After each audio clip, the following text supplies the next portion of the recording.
conduire à votre place. Prendre la place, quoi, parce que moi je prenais la place d'un, au fond. Il y avait vrai. des chômeurs, je prenais la place d'un puisque je conduisais le camion. Mais bon, après, bon, quand il y avait vraiment des gars compétents, j'ai arrêté.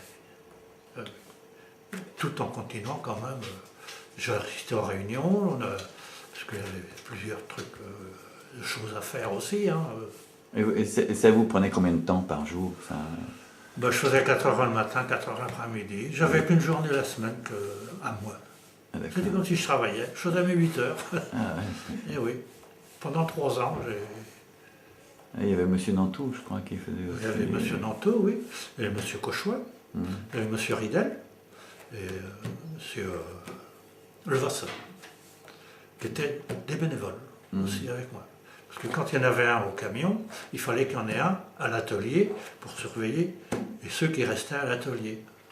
Parce qu'on partait à 2 au ramassage, mais 2 faisaient les balles.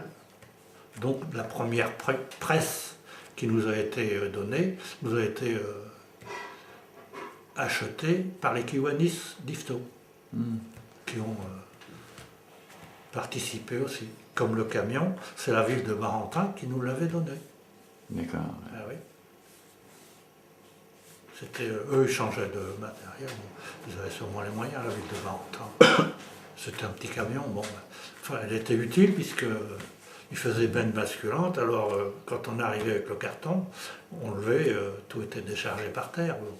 Alors, les gars qui étaient restés à l'atelier, qui mettaient en balle, eux, ils ramassaient le carton, le rentraient et découpaient parce que parfois il y avait des grands cartons de 2 mètres carrés qui ne pouvaient pas rentrer dans la presse, hein, c'était une petite presse. Et on a acheté une scie aussi pour couper les cartons presque à la dimension pour les mettre dans la presse. Et les ballots faisaient 80 kilos. Alors il fallait qu'ils soient 2 pour les manœuvrer.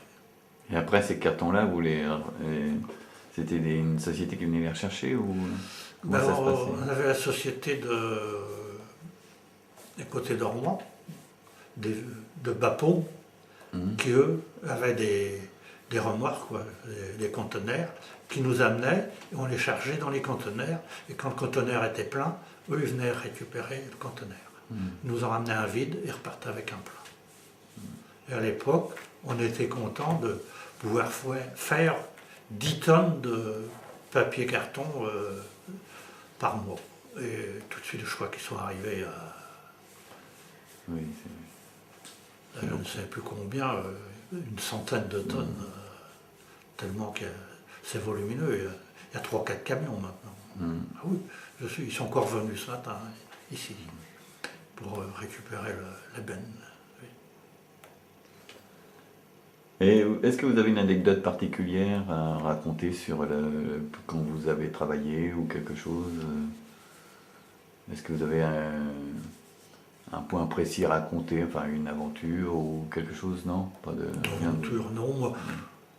Il y a peut-être eu des aventures, mais pour moi c'était simple, c'était normal, quoi, pour ainsi dire, à l'époque. D'accord. Bon ben, monsieur, je vous remercie beaucoup. D'accord. C'était simple, quoi, c'était normal, quoi, pour ainsi dire, à l'époque. D'accord.